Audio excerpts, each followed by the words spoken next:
fraction belle pe anjirang masain puntir nahi and masataila fraction panni kan puntir don chuan tihan numerator hi direct in kan puntir me thina denominator po direct in tihan kan puntir me thina mase belle paya hian achung anoi tihan a bel ve thei ringa lowa chuwangin atidan adang dawa tradoin lo endonia when denominators are same denominators te ai nangani chuan intinga kan belang kan thisan denominator chu he mi te ai nangani chuan denominator hi direct in conversion phaya chuan a numerator te po hi direct in bel mai turani heti entaila tahian denominators ten anu wangin direct in tihan ka zek phai venga chuan numerator te po hi tihan bel top mai turani true lew 1 ka bel chuan 3 ania 5 tihan 2 by 5 plus 1 by 5 chu 3 by 5 around sok mai ni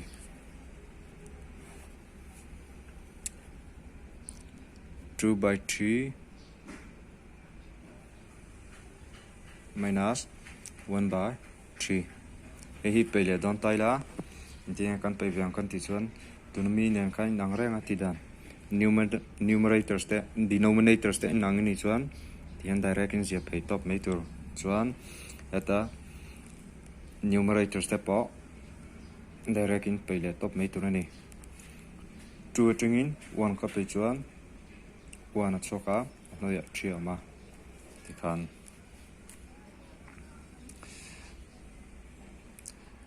denominators te ain ang chuan achung mi kha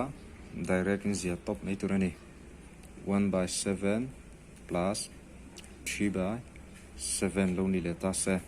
ta po hian denominators te ain ni chuan zia phei top mai tur chuan achung mi te po hi direct in bel mai tur chu tikhan answer lo chok mai don ani tikhan denominator te inang chu direct in awesome te na ti theya denominator ai nang lo ni chuan ilai denominator hi kan en chuan 2 le 3 ai nang talowa ai nang lo ni chuan intinge kan belang kan ti chuan denominator te hi kan puntir topanga chuan cross multiplication in numerator le denominator kan puntir lenga kan zek phenga chuan numerator le denominator kan puntir lenga tiha kan bel to mai donani tahian an vele tala hitila hi kan en chuan 2 le 3 ai nang lo wangin kan puntir to pang hemi te hi 2 le 3 ka puntir chuan 6 ania chuan cross multiplication in numerator le denominator le lammi ka kan puntir le topang 7 le 3 ka puntir chuan 21 choka hata minus oma minus kan zek vela me plus om le plus zia vela me tur chuan hitim 1 le 2 kan puntir le 1 le 2 kan puntir chuan 2 chuan hei chu 6 21 a 2 kan pe chuan 19 chuan hei mi kan en chuan improper fraction ania improper fraction ka mixed fraction in ada thaya mixed fraction in kan da don chuan 19 hi 6 in ka sen chuan 6 3 ya 18 1 a chunga chuti chu question 3 kan zek ma sanga chuan 1 hi chunga da chunga sem tu hi anoya tikhan lo chok mai don ani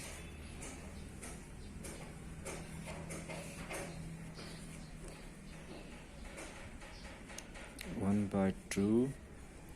plus 3 by 5 hi bel vele chinang intinga kan belang kan ti chuan denominator te puntir masatur 2 le 5 ko puntir chuan 10 chuan cross multiplication in kan puntir lang 1 le 5 ko puntir chuan 5 ta hian plus ama plus kan zek vele me yang ti hi pun 3 le 2 hi puntir le tu 3 le 2 ka puntir chuan 6 chuan hei chu 11 ba 10 chuan hei po hi mixed fraction in ala dale theya improper fraction ani wangin di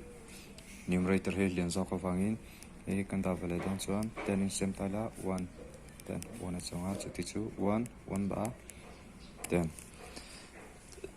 mixed fraction hin vadang ngei turtina poni chong lawa mase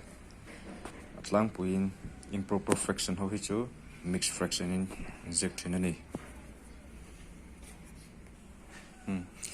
ti hian number lo om ta se inting kan bel vele ang kan share rank tu chu number ama top om hi ingtilai pon anoya 1 om ti kha sha reng tai la chuti chu he hi kan bel vele don chuan ta hian 1 om a 3 le 1 hi kan puntir vele photang 3 le 1 kan puntir chuan 3 aninga chuan cross multiplication in kan puntir vele to me yang 2 le 3 ka puntir chuan 6 plus 1 le 1 ka puntir chuan 1 chuan hi 7 ba 3 ti kan lo chok to me don ani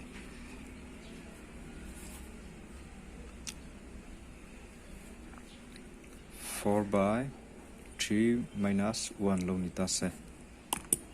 tinge kan ti vele ang sei to kha ta hian anoya hian 1 om ve tinani me chuti chu 1 le 3 ka puntir chuan 3 chuan cross multiplication ka puntir vele chuan 4 le 1 ka puntir chuan 4 minus 1 le 3 ka puntir chuan 3 chuti chu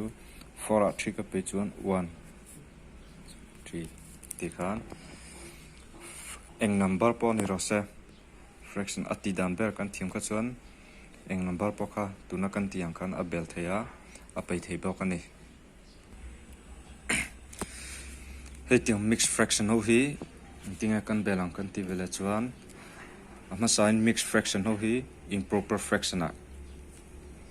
kan zek photang hi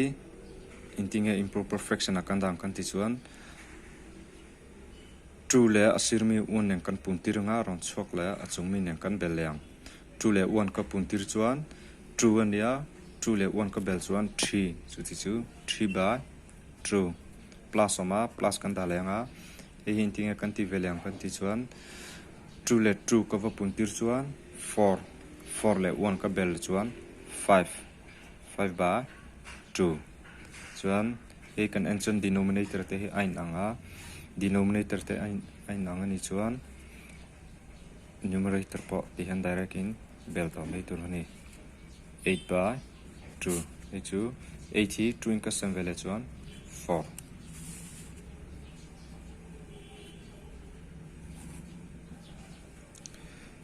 4 1 by 2 minus 3 1 by 3 lo ni ta se intinge inti veliang en sina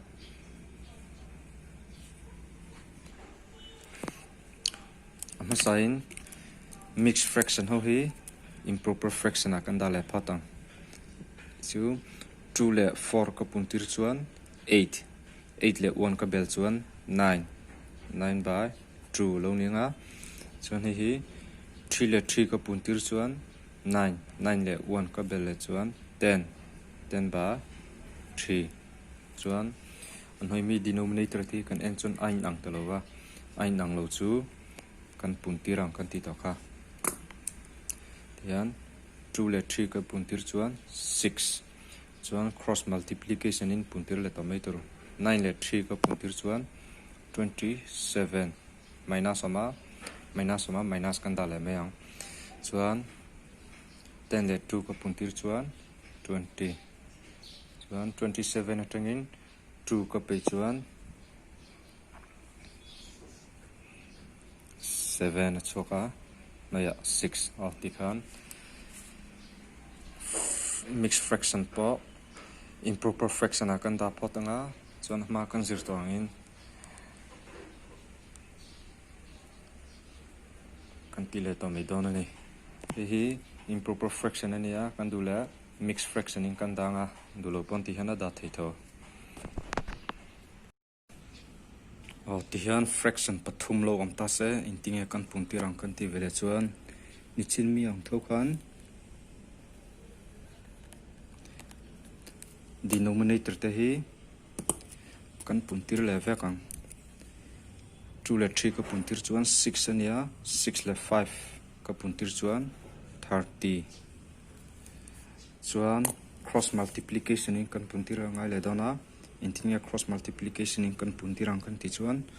1 hian heta 3 le 5 hi kan puntirang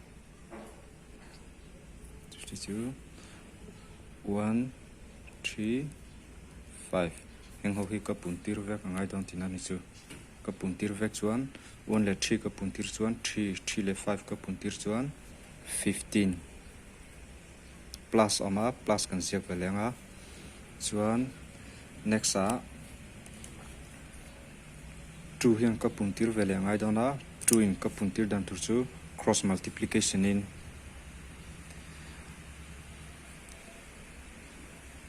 emile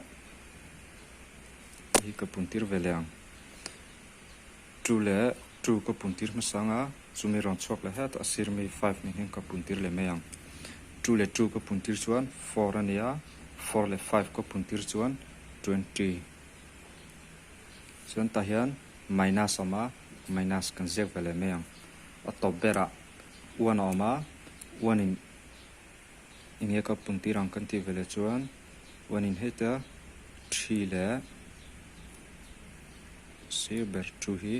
kan vat puntir leang 1 le 2 ka puntir chuan 2 ania 2 le 3 lo puntir le chuan 6 chuan hi kan bel le chuan 15 le 20 ka bel chuan 35 minus 6 ania 30 hi chu 35 a 6 ka pe chuan 29 by 30 ti kan lo chok me don ni pakhat ti le chini la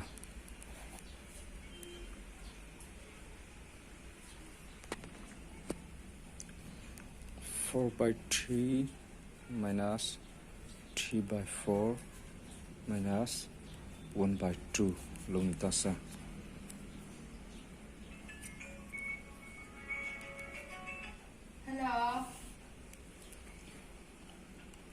LCM te hi denominator te hi kan puntir le vekang 3 le 4 ka puntir chuan 12 ania 12 le 2 ka puntir le chuan 24 chuan ni chin mi ang tho kan heta 4 hian hi kan puntir nga chuan 4 in hemi pathum te hi kan puntir vek angai don tinani chu 4 le 4 ka puntir chuan 16 ania 16 le 2 ka puntir le chuan 32 chuan 3 in ka puntir vele ngai dona 3 hian heitami 3 le 2 heng pathum te hi kan puntir le ngai don tinani chu 3 le 3 ka puntir chuan 9 ania 9 le 2 chu 18 minus oma minus da le tara plus om le plus da me turani chuan atop bera 1 in eta 4 le eta mi 3 hi ka puntir vele ngai don mi 1 hian eta mi 4 le eta 3 mi pathum te hi ka puntir vele 3 le 4 ka puntir chuan 12 ania 12 le 1 ka puntir chuan 12 chuan 24 ania 32 chu 32 ni ta minus 18 la minus 12 hi kan bel chuan minus 30 ni ta a chuan hi 32 a 30 ka pe chuan 2 chonga ata 24 chuan hi kan en chuan ala reduce theya numerator le denominator hi kan en chuan number in ang in a sem ve ve the 2 hi number 2 in a sem theya 24 hi number 2 na sem vele thaya chu ti chu sem ve tai la 2 ka sem chun 1 chok nga 24 2 ka sem chun 12 chu ti chu kan fraction ron chok kan answer tur chu 1/12 ti kan ni me